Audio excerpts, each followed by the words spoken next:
Bienvenido a tu podcast Urantia en audio. ¿Tienes alguna sugerencia o pregunta? ¿Quieres algún escrito que aún no está en el podcast? Para esto y más visita nuestra página de Facebook, Urantia en audio, o visita nuestra página web, urantian.audio.net.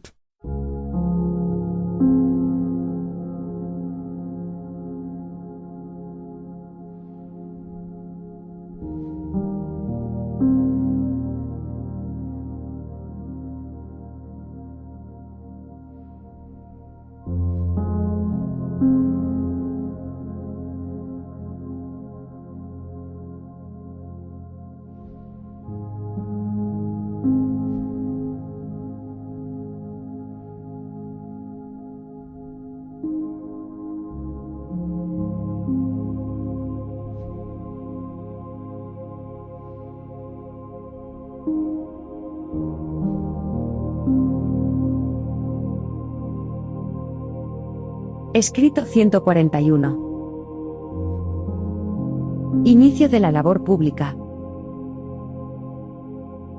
El 19 de enero del año 27 después de Cristo, primer día de la semana, Jesús y los 12 apóstoles se dispusieron a partir de su sede en Betsaida.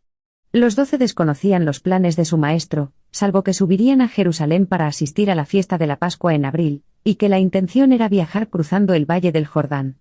No salieron de la casa de Zebedeo hasta cerca del mediodía, porque las familias de los apóstoles y de otros discípulos habían venido para despedirlos y desearles lo mejor en la nueva labor que estaban a punto de comenzar. Poco antes de partir, los apóstoles echaron de menos al maestro, y Andrés fue a buscarlo. Tardó poco en hallarlo en la playa, sentado en una barca, llorando. A menudo, los 12 habían visto a su maestro en momentos de aparente aflicción, y habían percibido en él breves periodos de seria preocupación mental, pero jamás ninguno de ellos lo había visto llorar. Andrés se sobresaltó, de alguna manera, al ver al maestro tan afectado en vísperas de su partida para Jerusalén, y se aventuró a acercarse a él para preguntarle: «Maestro, en este gran día, cuando estamos listos para salir hacia Jerusalén y proclamar el reino del Padre, ¿por qué lloras? ¿Alguno de nosotros te ha ofendido?». Y Jesús, yendo de regreso con Andrés para unirse a los 12, le respondió: «Ninguno de vosotros me ha causado tristeza alguna. Solo me apena que nadie de la familia de mi padre José se haya acordado de venir para manifestarnos sus buenos deseos en esta empresa que vamos a acometer». En aquel momento, Ruth se encontraba en Nazaret visitando a su hermano José. Los otros miembros de su familia se habían apartado de él por orgullo, decepción, incomprensión y pequeños rencores, fruto de unos sentimientos heridos.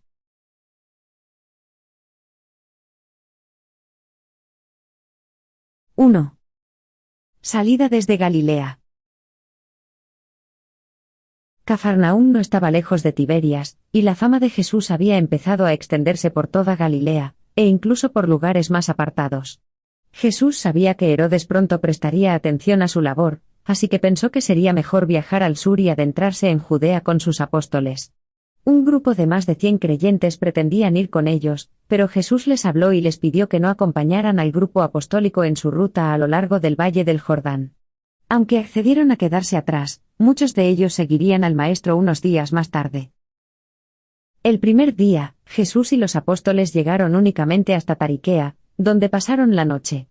Al día siguiente, viajaron hasta un lugar específico en el Jordán, cerca de Pella, donde Juan había predicado hacía aproximadamente un año, y donde Jesús había recibido el bautismo. Allí se quedaron más de 2 semanas, enseñando y predicando. Al final de la primera semana, se habían congregado varios centenares de personas en un campamento, cerca de donde Jesús y los 12 paraban. Habían venido de Galilea, Fenicia, Siria, la Decápolis, Perea y Judea. Jesús no hizo ninguna predicación pública. Andrés dividió a la multitud en grupos, y asignó predicadores que se encargaran de las sesiones de la mañana y de la tarde. Tras la cena, Jesús hablaba con los 12.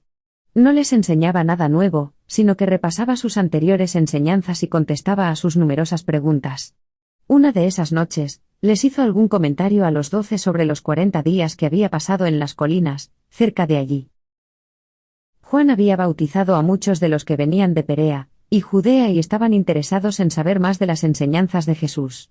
Los apóstoles hicieron bastantes progresos en su instrucción de los discípulos de Juan, ya que, de ninguna manera, restaban valor a su predicación y ni siquiera bautizaban a sus nuevos discípulos en aquel momento.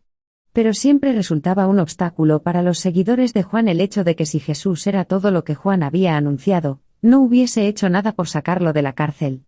Los discípulos de Juan nunca pudieron entender por qué Jesús no había evitado la cruel muerte de su amado líder. Noche tras noche, Andrés daba pormenorizadas indicaciones a sus compañeros apóstoles en cuanto a la tarea, delicada y difícil, de llevarse bien y sin contratiempos con los seguidores de Juan el Bautista. Durante este primer año del ministerio público de Jesús, más de las 3/4 partes de sus seguidores habían sido anteriormente discípulos de Juan y habían recibido su bautismo. Todo el año 27 después de Cristo lo dedicaron a hacerse cargo, sosegadamente, de la labor de Juan en Perea y en Judea.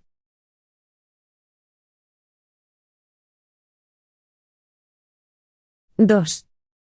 La ley de Dios y la voluntad del Padre. La noche antes de dejar Pella, Jesús dio más detalles a los apóstoles sobre el nuevo reino. El Maestro dijo: Se os ha enseñado a aguardar la llegada del reino de Dios, y ahora yo vengo a anunciar que este reino, por tanto tiempo esperado, se ha acercado, que incluso ya está aquí entre nosotros. En todo reino debe haber un rey sentado en su trono que decrete las leyes del reino. Y por ello, albergáis un concepto del reino de los cielos, como si fuese el gobierno glorificado del pueblo judío sobre todos los pueblos de la tierra, con el Mesías sentado en el trono de David promulgando, desde ese lugar de milagroso poder, las leyes de todo el mundo. Pero, hijos míos, no veis con los ojos de la fe, ni oís con los oídos el entendimiento del Espíritu. Yo declaro que el reino de los cielos es la toma de conciencia, y el reconocimiento del gobierno de Dios en el corazón de los hombres. Es verdad que hay un rey en este reino, y ese rey es mi Padre y vuestro Padre. Ciertamente somos sus leales súbditos, pero, trascendiendo en mucho este hecho, está la verdad transformadora de que somos sus hijos. En mi vida, esta verdad se hará manifiesta para todos. Nuestro Padre también se sienta en un trono, pero no en uno hecho a mano. El trono del infinito es la morada eterna del Padre en el cielo de los cielos, Él lo llena todo y proclama sus leyes a universos tras universos. Y asimismo, el Padre gobierna en los corazones de sus hijos de la tierra, por medio del Espíritu enviado por Él para que viva en las almas de los hombres mortales.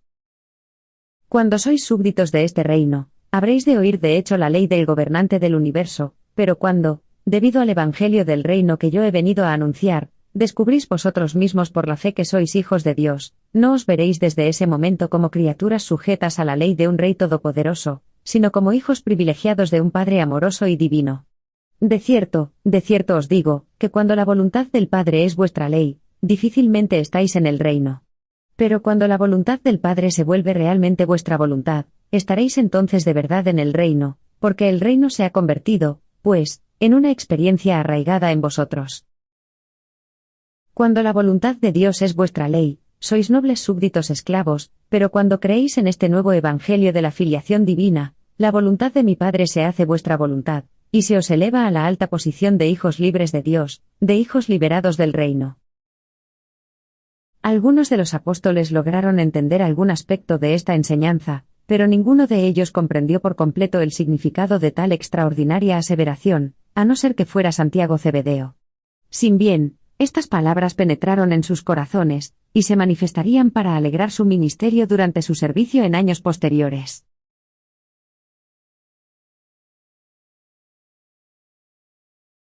3. Estancia en Amatus.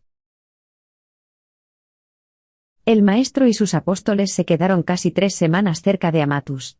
Los apóstoles continuaron predicando 2 veces al día a la multitud, y Jesús lo hacía cada sabbat por la tarde. Fue imposible seguir con el esparcimiento de los miércoles, así pues, Andrés decidió que 2 de los apóstoles descansarían cada día durante los 6 días de la semana, mientras que todos estarían de servicio durante los oficios del sabbat.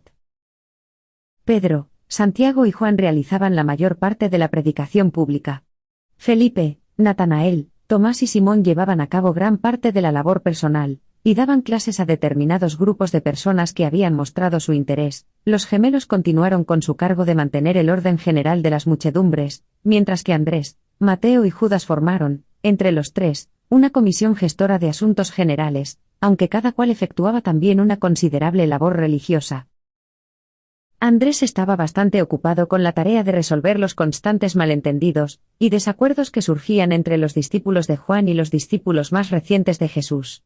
Cada pocos días, se producían situaciones serias, pero Andrés, con la asistencia de sus compañeros apostólicos, se las arreglaba para convencer a las partes en conflicto, a que alcanzaran algún tipo de acuerdo, al menos de forma temporal.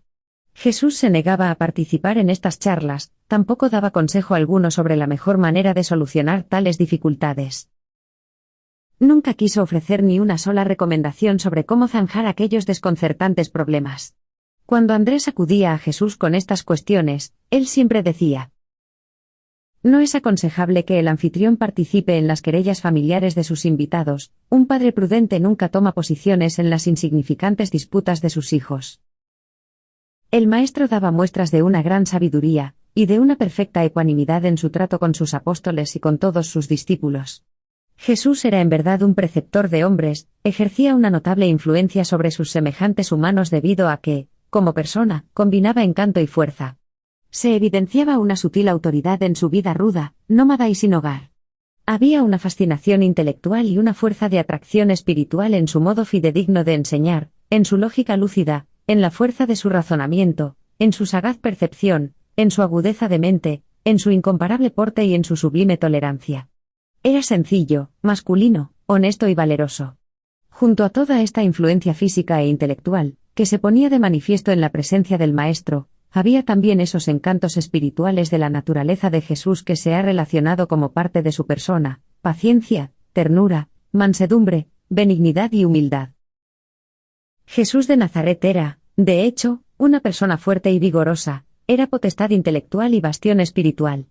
Su persona no solo apelaba a las mujeres de entre sus seguidores, a las mujeres con inclinaciones espirituales, sino también a Nicodemo, instruido e intelectual, y al recio soldado romano, el capitán que hacía guardia en la cruz, y que, una vez que vio morir al Maestro, dijo: verdaderamente este era Hijo de Dios.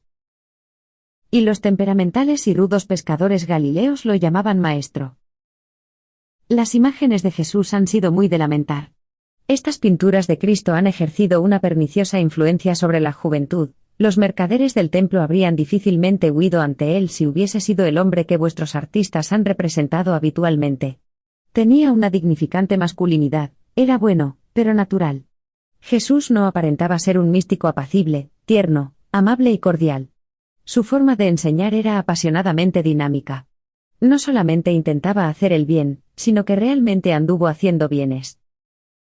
El Maestro nunca dijo: venid a mí todos los que sois indolentes y soñadores. Sino que de cierto dijo muchas veces: venid a mí todos los que estáis trabajados, y yo os proporcionaré descanso, fuerza espiritual.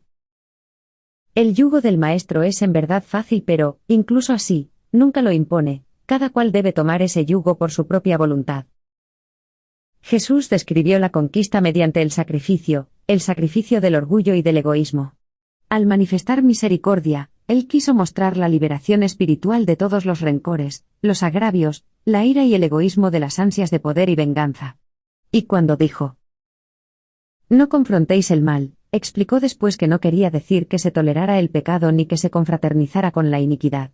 Él trataba más de enseñar a perdonar, a no confrontar el maltrato hacia la propia persona, la maliciosa injuria a los sentimientos de la dignidad personal.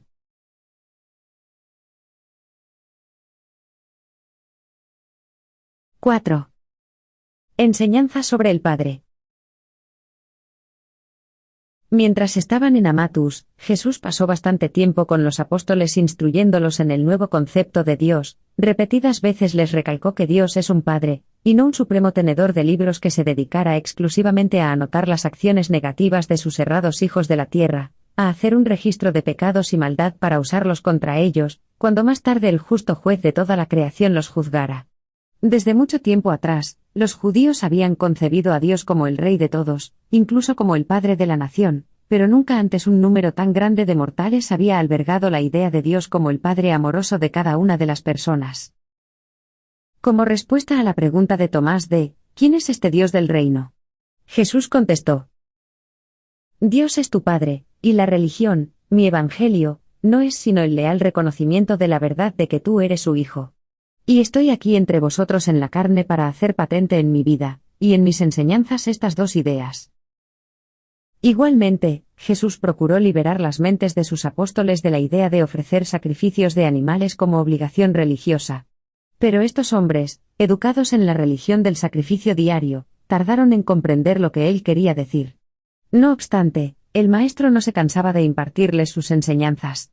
Cuando no lograba llegar a las mentes de todos los apóstoles mediante alguna ilustración, Jesús, para iluminarlos, replanteaba su mensaje con otro tipo de parábola. En aquel mismo momento, Jesús empezó a enseñar a los 12 más a fondo sobre su misión de consolar a los afligidos y prestar auxilio a los enfermos. El Maestro les habló mucho del hombre en su completitud, la unión del cuerpo, la mente y el espíritu que conformaba al hombre, o a la mujer individual. Jesús les informó sobre los 3 tipos de aflicción con los que se encontrarían, y luego, les instruyó sobre cómo deberían prestar sus cuidados a todos los que padecen el dolor de la enfermedad humana. Enseñó a los discípulos a reconocer. 1. Las dolencias de la carne, esas aflicciones comúnmente consideradas como enfermedades físicas. 2. Las mentes angustiadas, esas aflicciones no físicas, con posterioridad consideradas como problemas y trastornos emocionales y mentales. 3. La posesión de los espíritus malignos. En numerosas ocasiones, Jesús explicó a sus apóstoles la naturaleza, y algo del origen de estos espíritus malignos, en esos días también habitualmente llamados espíritus impuros. El Maestro conocía bien la diferencia entre la posesión de estos espíritus y la demencia, pero los apóstoles no. Si bien, debido al limitado conocimiento que poseían sobre la temprana historia de Urantia, a Jesús no le fue posible hacer que pudiesen comprender por completo esta cuestión. Pero, refiriéndose a estos espíritus malignos, les dijo repetidas veces: No molestarán a los hombres cuando yo haya ascendido a la diestra de mi Padre en los cielos, y haya después derramado mi espíritu sobre toda carne, en esos momentos en los que el reino vendrá con gran poder y gloria espiritual. Semana tras semana y mes tras mes, durante todo el año completo, los apóstoles prestarían cada vez más y más atención al ejercicio de su ministerio de curar al enfermo.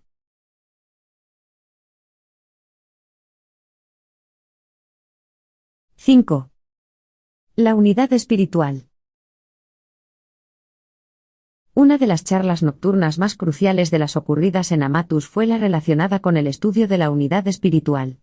Santiago Cebedeo había preguntado: Maestro, ¿cómo podremos aprender a ver las cosas de la misma forma y disfrutar, así pues, de una mayor armonía entre nosotros? Cuando Jesús oyó esta pregunta, su espíritu se sintió tan agitado que respondió: Santiago, Santiago, ¿cuándo os enseñé que debíais ver las cosas de igual manera? He venido al mundo para proclamar la libertad espiritual, para que los mortales tengan la facultad de vivir sus vidas individuales con originalidad y libertad ante Dios. No deseo que la armonía social y la paz fraternal se adquieran sacrificando la libertad de la persona y la creatividad espiritual. Lo que requiero de vosotros, apóstoles míos, es la unidad espiritual, algo que podréis experimentar en el gozo mismo de dedicaros de manera unida e incondicional a hacer la voluntad de mi Padre Celestial. No necesitáis ver las cosas ni pensar ni sentir de forma similar para ser espiritualmente iguales. La unidad espiritual proviene de la conciencia de que cada uno de vosotros está habitado, y crecientemente regido, por el don espiritual del Padre Celestial. Vuestra armonía apostólica ha de proceder del hecho de que la esperanza espiritual de cada uno de vosotros es idéntica en origen, naturaleza y destino. De este modo, podéis experimentar, en su grado de perfección, una unidad de propósito y entendimiento espiritual, que surge de la conciencia mutua de la identidad de cada uno de los espíritus del paraíso que os habitan, y podréis gozar de esta profunda unidad espiritual en presencia misma de cualquier posible diversidad de vuestras actitudes individuales en cuanto a pensamiento intelectual, sentimiento temperamental y conducta social. Vuestras personas pueden ser estimulantemente diversas y notablemente diferentes, mientras que vuestra naturaleza espiritual y los frutos espirituales de la adoración divina y del amor fraternal pueden estar tan unificados, que todo aquel que contemple vuestras vidas tomará conocimiento, sin duda, de esta identidad de espíritu y unidad de alma, reconocerá que vosotros habéis estado conmigo y que habéis aprendido pues, y de forma adecuada, a hacer la voluntad del Padre de los cielos. Podéis lograr esta unidad en vuestro servicio a Dios, incluso si realizáis tal servicio según la forma de proceder de vuestros propios dones originales de mente, cuerpo y alma. Vuestra unidad de espíritu supone dos cosas, que siempre encontrarán su armonía en las vidas de cada uno de los creyentes. Primero, poseéis un motivo común para vivir una vida de servicio, todos vosotros deseáis por encima de todo hacer la voluntad del Padre de los cielos. Segundo, todos tenéis una meta común que guía vuestra existencia, todos tenéis la intención de encontrar al Padre Celestial, demostrando así al universo que os habéis hecho semejante a Él. En numerosas ocasiones durante la formación de los 12, Jesús volvió a tratar este tema. Repetidas veces les dijo que no era su deseo que los que creyeran en Él se volvieran dogmáticos y se unificasen, ni incluso siguiendo la interpretación religiosa de hombres buenos. Una y otra vez advirtió a sus apóstoles que no formularan credos ni estableciesen tradiciones, como medio para guiar y dirigir a quienes creyeran en el Evangelio del Reino.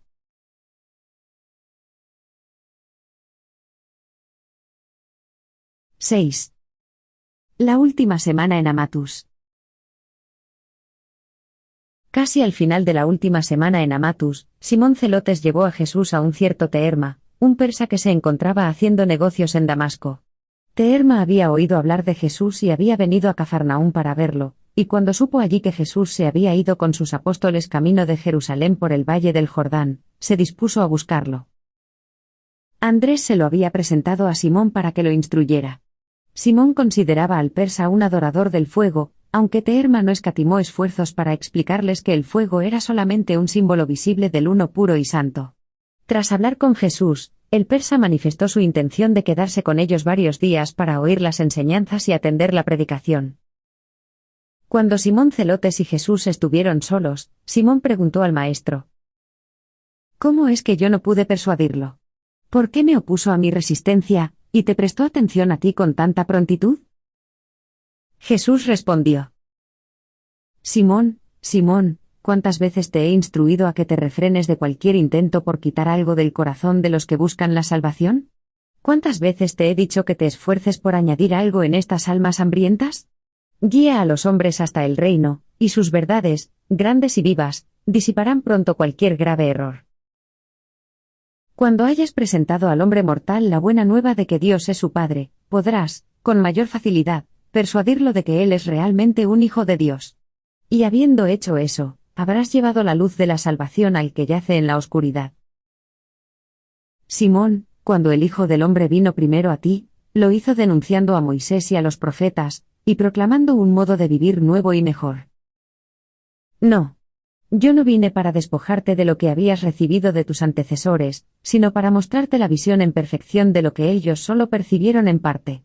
Simón, ve, pues, a enseñar y a predicar el reino, y cuando tengas la total seguridad de que el hombre que has guiado hasta el reino permanezca en él, será entonces el momento preciso para que, si acude a ti con preguntas, le enseñes acerca del progresivo avance del alma en el reino divino.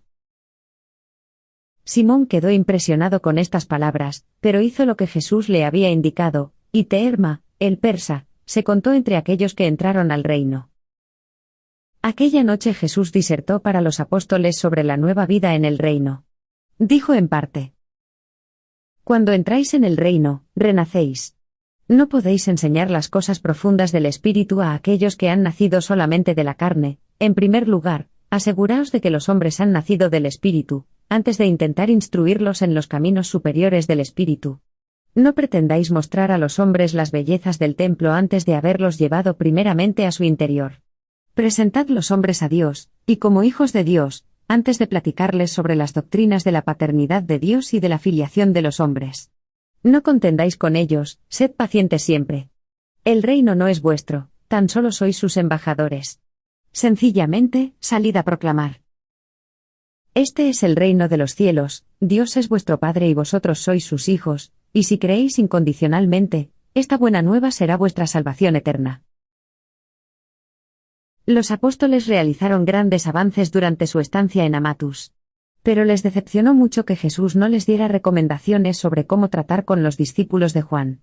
Incluso en el importante asunto del bautismo, lo único que Jesús dijo fue: Juan ciertamente bautizó con agua, pero, cuando entréis en el reino de los cielos, vosotros seréis bautizados con el Espíritu.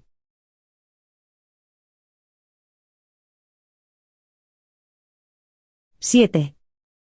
En Betania, al otro lado del Jordán. El 26 de febrero, Jesús, sus apóstoles y un gran grupo de seguidores viajaron a lo largo del Jordán hasta el vado cerca de Betania, en Perea, lugar en el que Juan hizo su primera proclamación sobre el reino venidero. Jesús se quedó allí con sus apóstoles durante 4 semanas, enseñando y predicando, antes de seguir su camino de ascenso a Jerusalén. La segunda semana de su estancia en Betania, al otro lado del Jordán, Jesús llevó a Pedro, a Santiago y a Juan a las colinas que estaban cruzando el río, y al sur de Jericó para descansar durante 3 días. A estos 3 discípulos, el Maestro les enseñó muchas verdades nuevas y avanzadas, sobre el reino de los cielos. Al efecto de esta narrativa, hemos reorganizado y clasificado estas enseñanzas de la manera siguiente. Jesús quiso dejar bien claro que deseaba que sus discípulos, habiendo saboreado las realidades del espíritu del reino, vivieran en el mundo de tal modo que los hombres, al ver sus vidas, tomaran conciencia de éste y se sintieran, pues, guiados a preguntar a los creyentes sobre los caminos del reino. Todos los sinceros buscadores de la verdad siempre se alegran de oír la buena nueva del don de la fe, que les garantiza la admisión al reino con sus realidades espirituales eternas y divinas. El Maestro trató de inculcar a todos los maestros del Evangelio del Reino, que su única labor era revelar al hombre individual, que Dios era su Padre, en guiarlo para que tomara conciencia de su filiación y presentar, entonces, ese mismo hombre a Dios como su Hijo en la fe. Estas 2 revelaciones esenciales se cumplen en Jesús. Él se convirtió, de hecho, en el camino, la verdad y la vida. La religión de Jesús se fundaba enteramente en vivir su vida de gracia en la tierra. Cuando Jesús partió de este mundo, no dejó atrás libros ni leyes ni forma alguna de organización humana, que repercutieran en la vida religiosa individual del ser humano. Jesús manifestó claramente que había venido para establecer relaciones personales y eternas con los hombres, que debían siempre primar sobre cualquier otra relación humana. Y enfatizó que esta íntima hermandad espiritual había de extenderse a todos los hombres de todas las eras, y condiciones sociales de entre todos los pueblos. La única recompensa que ofrecía a sus hijos era: en este mundo, gozo espiritual y comunión divina; en el mundo venidero, vida eterna en el progreso de las realidades espirituales divinas del Padre del Paraíso. Jesús hizo un gran hincapié en lo que él denominaba las 2 verdades de primordial importancia en las enseñanzas del reino, y que son, conseguir la salvación por medio de la fe, y solo fe, en conjunción con la revolucionaria enseñanza de lograr la libertad del hombre mediante el reconocimiento sincero de la verdad. Conoceréis la verdad y la verdad os hará libres. Jesús era la verdad manifestada en la carne, y él prometió enviar a su Espíritu de la verdad a los corazones de todos sus hijos tras su regreso al Padre de los cielos. El Maestro impartía a estos apóstoles los fundamentos de la verdad para toda una era de la tierra. Ellos oían con frecuencia sus enseñanzas cuando en realidad lo que decía tenía el fin de inspirar e iluminar a otros mundos. Él mismo ejemplificaba un plan de vida nuevo y sin precedentes. Desde el punto de vista humano, él era ciertamente un judío, pero vivió su vida para todo el mundo como un mortal del planeta. Para garantizar el reconocimiento de su Padre en el despliegue del plan del reino, Jesús explicó que había ignorado deliberadamente a los grandes de la tierra. Empezó su labor con los pobres, la misma clase social que había sido tan olvidada por la mayor parte de las religiones evolutivas de tiempos anteriores. No despreciaba a ningún hombre, su plan era para todo el mundo, incluso para todo un universo. Era tan atrevido y contundente en estas declaraciones que hasta Pedro, Santiago y Juan estuvieron tentados de pensar que posiblemente estaba fuera de sí. Procuró impartir sutilmente a estos apóstoles la verdad de que había venido en esta misión de gracia, no para servir de ejemplo a unas pocas criaturas de la tierra, sino para establecer e ilustrar un modelo de vida humana, para todos los pueblos de todos los mundos de la totalidad de su universo. Y este patrón se acercaba a la perfección más elevada, incluso a la bondad última del Padre Universal. Pero los apóstoles no alcanzaban a entender el significado de sus palabras. Afirmó que había venido en calidad de maestro enviado desde el cielo para exponer la verdad espiritual a la mente material. Y esto fue exactamente lo que hizo, era maestro, no predicador. Desde el punto de vista humano, Pedro, como predicador, era mucho más eficiente que Jesús. La predicación de Jesús era tan efectiva debido a su excepcional persona, no tanto por su convincente oratoria o atractivo emocional. Jesús hablaba directamente al alma de los hombres. Era un maestro del espíritu del hombre, pero a través de la mente. Vivía con los hombres. Fue en esta ocasión cuando Jesús insinuó a Pedro, Santiago y Juan que su labor en la tierra estaba en algunos aspectos limitado por el cometido que le había dado su consejero de arriba, en referencia a las instrucciones recibidas por Emanuel, su hermano del paraíso, con anterioridad a su ministerio de gracia. Les dijo que él había venido para hacer la voluntad y solo la voluntad de su Padre. Estando, pues, motivado por un único e incondicional propósito, la maldad del mundo no le preocupaba como para crearle ansiedad. Los apóstoles estaban empezando a apreciar la genuina afabilidad de Jesús. Aunque el Maestro era accesible, siempre vivía independiente, y a un nivel superior, de todos los seres humanos. Ni por un momento se dejó dominar por sentimientos puramente mortales, ni estuvo sujeto al débil juicio de otros seres humanos. Hizo caso omiso de la opinión pública, y no se dejó influenciar por el elogio. Rara vez se detuvo para rectificar los malentendidos o se sintió ofendido por tergiversaciones. Nunca pidió consejo a los hombres, nunca pidió a nadie que orara por él. Santiago se asombraba de cómo Jesús parecía ver el final desde el principio. El Maestro raramente parecía sorprenderse. Nunca se agitaba, enfadaba o desconcertaba. Nunca le pidió disculpas a nadie. A veces estaba triste, pero jamás se sintió desalentado.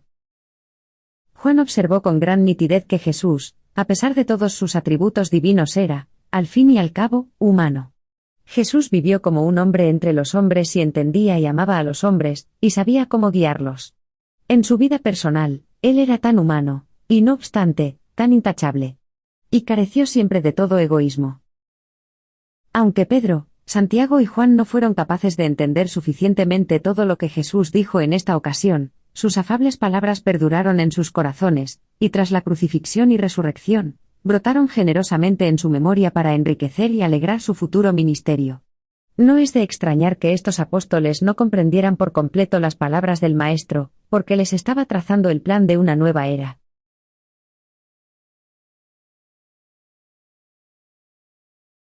¡8! Su labor en Jericó. Durante las 4 semanas de estancia en Betania, al otro lado del Jordán, Andrés, varias veces a la semana, designaba a un par de apóstoles para que fueran a Jericó por 1 o 2 días. Juan tenía muchos creyentes en Jericó, y la mayoría de ellos acogieron con satisfacción las enseñanzas más avanzadas de Jesús y sus apóstoles. Durante estas visitas a Jericó, los apóstoles empezaron a poner en práctica más expresamente las instrucciones dadas por Jesús de asistir a los enfermos, fueron a cada una de las casas de la ciudad, e intentaron dar consuelo a quien se encontrase en aflicción. Los apóstoles realizaron alguna labor pública en Jericó, pero de manera más sosegada y personal. Descubrieron en aquel momento que la buena nueva del reino resultaba de gran consuelo a los enfermos, que su mensaje proporcionaba sanación a los afligidos. Y fue en Jericó donde los 12 primeramente llevaron enteramente a la práctica el cometido que les había dado Jesús de predicar la buena nueva del reino, y asistir a los afligidos.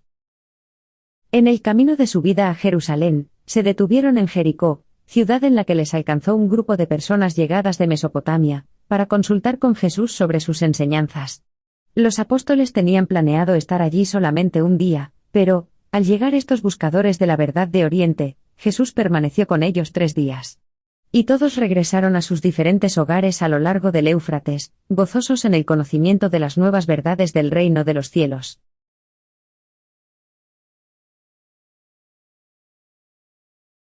9. Salen para Jerusalén. El lunes, último día de marzo, Jesús y los apóstoles comenzaron su viaje colina arriba en dirección a Jerusalén. Lázaro de Betania había bajado al Jordán 2 veces para ver a Jesús, y se habían tomado todo tipo de medidas para que el Maestro y sus apóstoles establecieran su sede en la casa de Lázaro y sus hermanas, en Betania, durante todo el tiempo que quisieran permanecer en Jerusalén. Los discípulos de Juan se quedaron en Betania, al otro lado del Jordán, enseñando y bautizando a las multitudes, así que a Jesús solo lo acompañaban los 12 cuando llegó a la casa de Lázaro. Aquí, Jesús y los apóstoles estuvieron 5 días descansando, y retomando fuerzas antes de proseguir con su viaje hasta Jerusalén para pasar la Pascua. En la vida de Marta y María, sería un magno acontecimiento tener al Maestro y sus apóstoles en la casa de su hermano y poder atender sus necesidades. El domingo por la mañana del día 6 de abril, Jesús y los apóstoles fueron a Jerusalén. Se trataba de la primera vez que el Maestro y los 12 estaban allí todos reunidos.